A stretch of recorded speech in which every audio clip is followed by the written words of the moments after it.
Hi, welcome to the Ian Wallace Messed Up Counsellor podcast.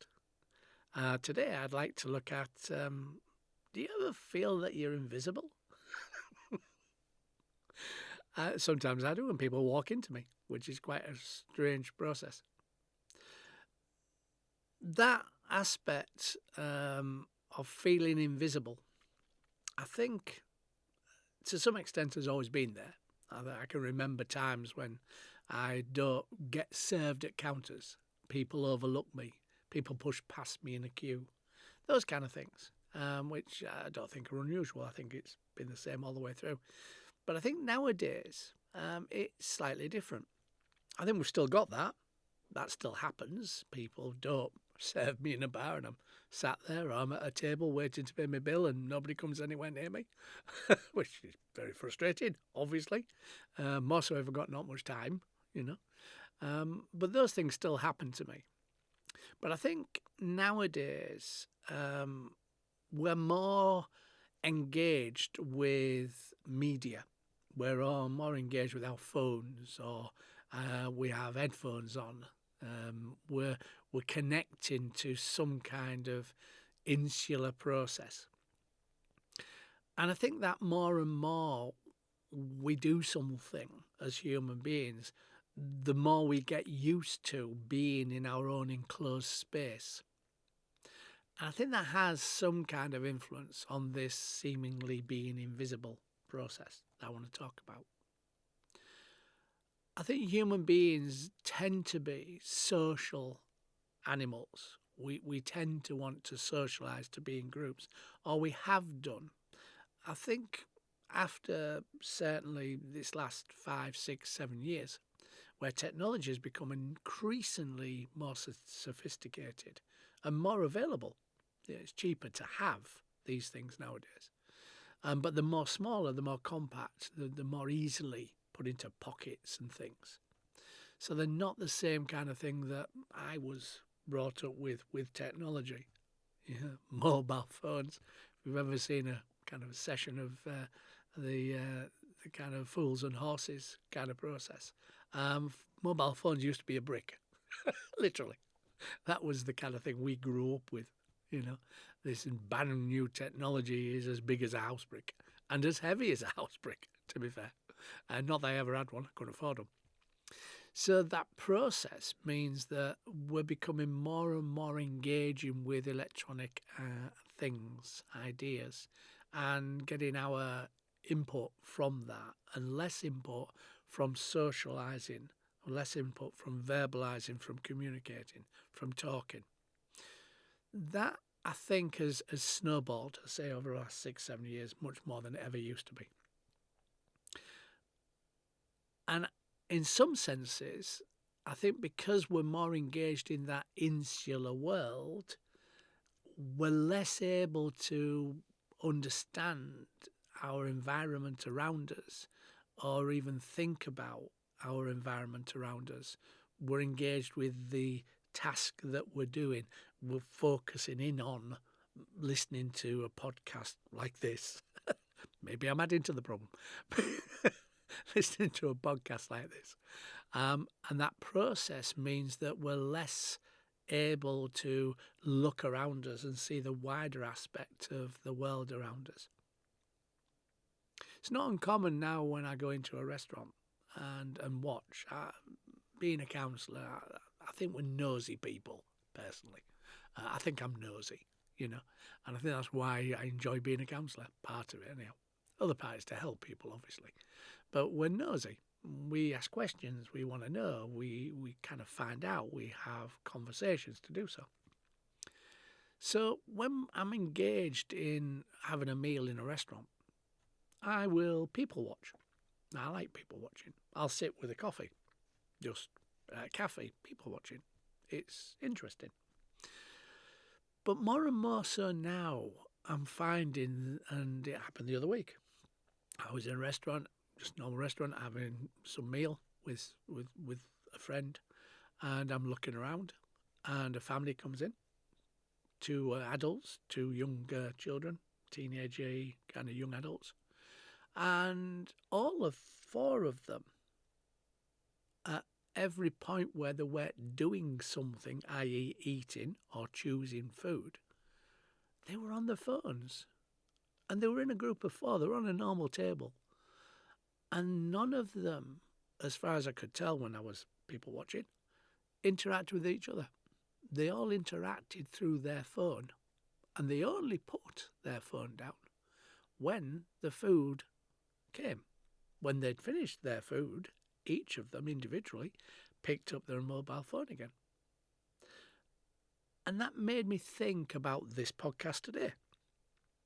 That when people were going past them, when people were interacting around them, none of them were aware of what was happening.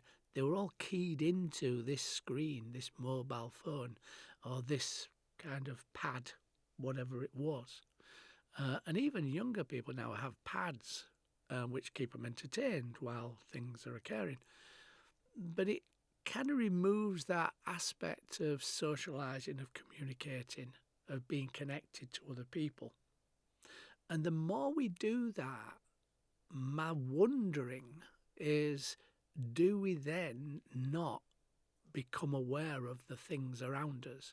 Are we more intensely communicating with an electronic device and ourselves? Now that is not wrong or right. It is a feature of the world. But as with everything that comes, there is a positive and a negative application with everything, no matter what it is. And so the positive is that we're much more informed about the world, or the world we're given by the electronic devices, which might not be the whole world. It's targeted, obviously. But the negative might be that we're slowly becoming individuals who feel uncomfortable socialising, uncomfortable sharing those kind of ideas and a wider communication process. Now, if that's true, and I don't know if it is, I can only go by what I see. It's not necessarily a truth, it's just my perception. Then as we grow up and our younger children are becoming more engaging with that narrowed world of connection, that then leads me to wonder about relationships in the future and how those relationships will work. And will they be more connected than the relationships I grew up with, where there wasn't these things, where we didn't have any of this electronic options, which isn't a long time ago. This explosion of media connection has really only happened, and it's getting faster and faster, but it's really only happened in the last 10, 15 years, more so than it ever did. When we communicate, we share ideas, we share knowledge, we share interactive emotional processes. When we're engaged with an electronic device, some of that is lost. Yes, there is a communication which is usually one way, unless we're talking to somebody. So we're inputting, we're not necessarily outputting. And when we're inputting, we are in our own world. So as we grow up, as we have more and more relationship possibilities in the future, I wonder whether this cocoon-like process will actually be helpful for humanity in general. Will people be able to socialise if they're asked to? Will they feel anxious and uncomfortable by doing so? Will it be something that is much easier to do by electronic means? Zoom has grown enormously since COVID, because up until that time, certainly from my business, my career, my role as a counsellor, we weren't able to do a face-to-face process easily. We had to do it by electronic means. So that explosion in my industry was phenomenal within counselling and training, to be fair, because we were able to do that over a long period of time, 1 to 2 years. So that explosion of being on your own in front of a screen working in front of a screen, sometimes at home or mostly at home sometimes, in a little space because people didn't have necessarily the office space to do it because it wasn't a planned thing. It was like, well, tomorrow you're doing this. So we had to find that space, and usually, as with most things, smallest space in the house or space in the bedroom or a space in the lounge. But the space was small, and that cocoon-like process with headphones on, possibly because we didn't want the people to hear it, or we couldn't hear it ourselves, whatever reason. That then brings that insular world into more focus. If my perception is correct and people get used to that cocoon-like process and less interactive, then where does that leave relationships? What kind of relationships will we have in the future? Will we be able to create a connection? Because a connection is about two people giving ideas, processes together and bringing together those processes, their ideas, and creating maybe a new process, a new idea, a shared process, shared idea. And if we're talking about emotionally intimate relationships, not necessarily sexual, but intimate, then how are we going to learn for that to happen if our worlds have been narrowed by interacting with electronic means? Now, these are major questions, I know, and they're not easy to get your head round, to be fair, because my generation didn't have any of this. You know, we didn't have the kind of things that people have nowadays, which, you know, there's a positive and a negative application to that. So that process of feeling invisible might be related to this electronic explosion of being centered around a device. Because if we're not engaging with other people, if we're not bothered about other people, in a sense, then I suppose we won't be able to focus on the wider world, which can be scary. You know, you see situations now where people will have these fairly large wireless headphones on, and they're out in the street, they're walking around towns and cities, and they may get knocked down by traffic, by cyclists, by all sorts of things. They may bump into things. You know, you see the comedy sketches where people bump into a lamppost. Yeah, it's funny. Or not, as the case may depend how hurt they are, really. But that not being aware of our environment around us, I think is some part of this invisible. That we only see the narrow focus. When you're in a restaurant the next time, or a cafe, or a bar, anywhere where you're looking to pay a bill, not pay at the time, just look around you and see the servers, the people, the assistants that's going around and serving money, serving coffees and teas and food and stuff and taking money. See how many times they're only focused in on a very narrow view. They don't necessarily look around and see what's going on around them as they're walking or as they're processing, because they're concentrated on where their view is. And that concentrated on the where their view, if you want to get somebody's eye, you know, with your credit card or, you know, to pay, then that, I think, is changing. It seems to be more common now than it ever used to be for me. But I can only go from my world and what I see. But it seems harder to get people's attention.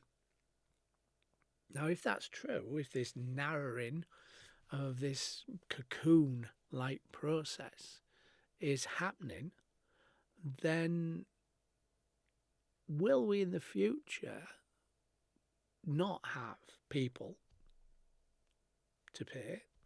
Will there be a machine on the table where you just put your card or phone or whatever means you pay your bills by? Will it automatically be there? Will it take out some more of that human interaction? There was a study this week from a couple of the major supermarkets, and they were saying they were looking at taking out the self-serve tills because they were worried about the process of whether or not people wanted to talk to people, whether people felt lonely. And certainly for an older generation who are not used to this, like me, there could be an aspect of feeling lonely, feeling I'm invisible. People are not seeing me. And so they're thinking about taking some of those out and expanding their old style being served tills, because that engages the person in the store, which has a positive effect, because then you can influence them by a conversation. You can influence their experience by a conversation. And that process of having that conversation with a human being, not a screen, gives people a different idea of the experience of going into that retail unit. When I was in corporate world many years ago, thankfully, there was a study done in the 1970s, I think it was. And it was a study in Woolworths, which used to be a common store in every town and city in the country. Apparently they're coming back. And Woolworths was like a store that had everything, But it got into this kind of serve yourself kind of process. But there'd be like a square where all the sweets are on the counter, and there would be records on a counter that was in a square, and there'd be an assistant in the middle taking money, obviously, if that was the case, or there'd be a checkout. And they did this study about human interaction. And one day, they went into one of their larger stores, which had a lot of foot traffic. And they said to these people in these kind of service areas, the pick and mix, as they used to call it, which was all the sweets in a big square, and in the middle would be somebody filling them up and kind of giving you bags and, looking after you kind of thing. And they said to these people that were taking money or having some kind of handling between them and the customer, they did one of two things. Some people were asked not to give anything to the customer. Everything had to be the customer did it on their own. So even if they were giving change in the till, they wouldn't give them the change in their hand. It would come down a chute, and the person would take it from the chute. And they did some people that interacted with a human being, gave the change by hand, did service, smile. And then as they were going out the door, there was a survey done as the customers went out. And somebody was at the door with a clipboard and said, okay, so how do you find this experience? And because they were doing an hour or two to do the non-connection experience and an hour or two to do the connection experience, they came out with a study. And they said in the study, I can't remember it word for word, long time ago now, but they said that the people who had the connection experience were 3 times happier with the store than the people who had not the connection. So that human connection, that human touch, giving change into your hand, that interactive process had made people 3 times more likely to come back. Now, that was many years ago, as I say, when I was in corporate world. But that process of connection really is, for me, fundamental in being a human being. It gives us things. Okay, also gives us negatives if people are not respectful and valuing and all those kind of things. But it gives us that awareness that there are people around, that we're looking in a wider context of process. But the more we go into this aspect of electronic individuality connection, everything's given through a pad or a phone or headphones, the more we become invisible. And as that develops, the less able we are to socialise, the less able we are to share. Certainly emotional sharing, which is kind of what we're finding in the counselling process, certainly with younger people. They tend to feel very uncomfortable about having conversations, about having a socialising process, more and more so. And okay, there's a lot of things certainly these days around ADHD and things around being differently abled in some way, shape or form. And that socialising aspect of that, I'm wondering if that is part of this narrowing of connection. Now, I can't give you whether that's true or not true. You could say it's just the ramblings of an old man who's out of touch with today's society, which is probably true, or as much of today's society. But it's an interesting one to think about, because if that's the way it's going, if that's what is happening within the world around us, then these young people who are naturally connecting to this electronic world, because that's their world, it's what they're growing up with, and the more they become self-centred, the less they may feel comfortable socialising. Then you do wonder about relationships in the future. Will they be non-emotionally intimately connected? Will there be less feelings and emotions and more logic? Will they be less about sharing ideas, but more about getting the ideas given to them? Because that's the problem with the electronic process. That process means that we are given the information of the world. We don't know if that's true or not true. And certainly nowadays, with some of the AI stuff, the tech stuff, we don't know whether or not things are real or not real. And they're very good, from all accounts.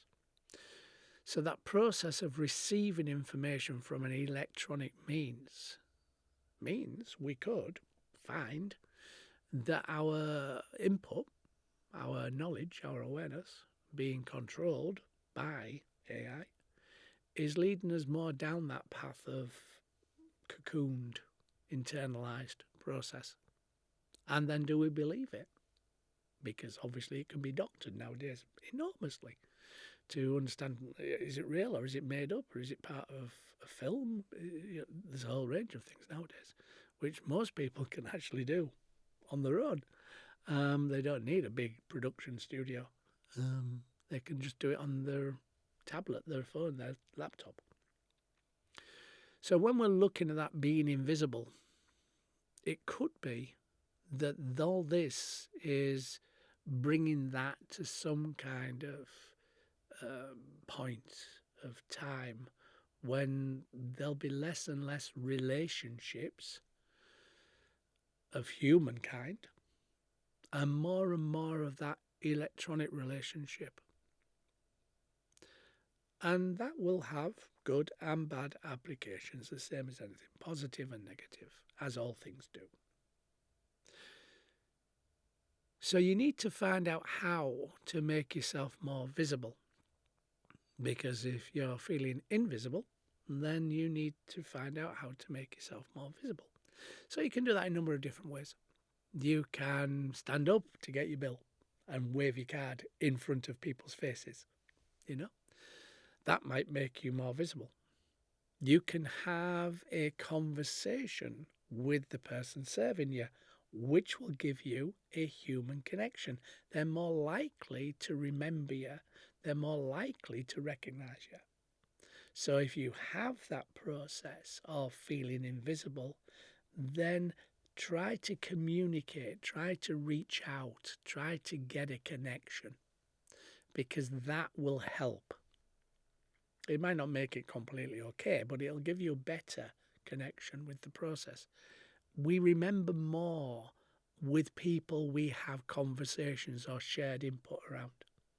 So if you make an appropriate joke with a person who's serving you at the table, instead of just Here's your food, goodbye. Here's your bill, goodbye.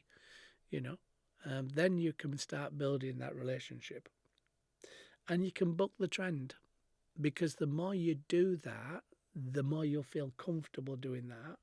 You know, having things that we call, or used to call, small talk. You know, the weather, all the kind of situations around you. The more comfortable you feel doing that, the wider that aspect would be, because it will reduce that anxiety about socializing. Now, for some people, socializing is a major, major anxiety, and I'm not in any way, shape, or form saying everybody will be okay doing this. For some people, it won't be okay and they won't do it, which is fine. We're individuals in a sense. But if you're feeling as though you're invisible and you want to change that, that process can help. It can help build that more connected, more sociable, less anxiety-driven relationship. So you're not going to necessarily see these people every day. You might do if you go to the same restaurant every day, or you go to the same coffee shop every day. You might do. You might build that over a period of time. But in order to be visible instead of invisible, we need to make a connection. So next time you're out and about, next time you're in a shop, a cafe, a restaurant, wherever, you know, sat in a bus queue, yeah, then try it. See what happens. See if you feel invisible. And if you feel invisible, then create a connection. Talk to the people around you appropriately, obviously, and respectfully. And only if it's safe to do so, quite naturally. And see what the reaction is. See whether or not you feel less invisible and more visible. Interesting process. I try it. I reach out. And I find that, generally speaking, I don't feel as invisible. And I'm more invisible sometimes when I'm on my own in a restaurant or a cafe. In a group of two or more, because there's more people, there's a wider scope of connection. And then the table is sometimes seen better than the individual, which is interesting. Hopefully that's been an interesting topic.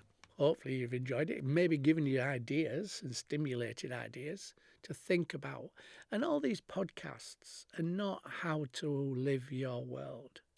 They're about trying to make you think about it even more and open up those conversations, those ideas.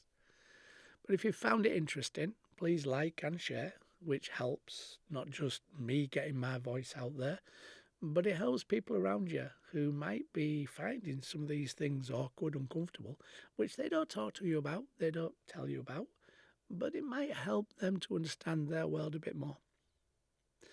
My name's Ian Wallace. I'm the Messed Up Counsellor. Take care.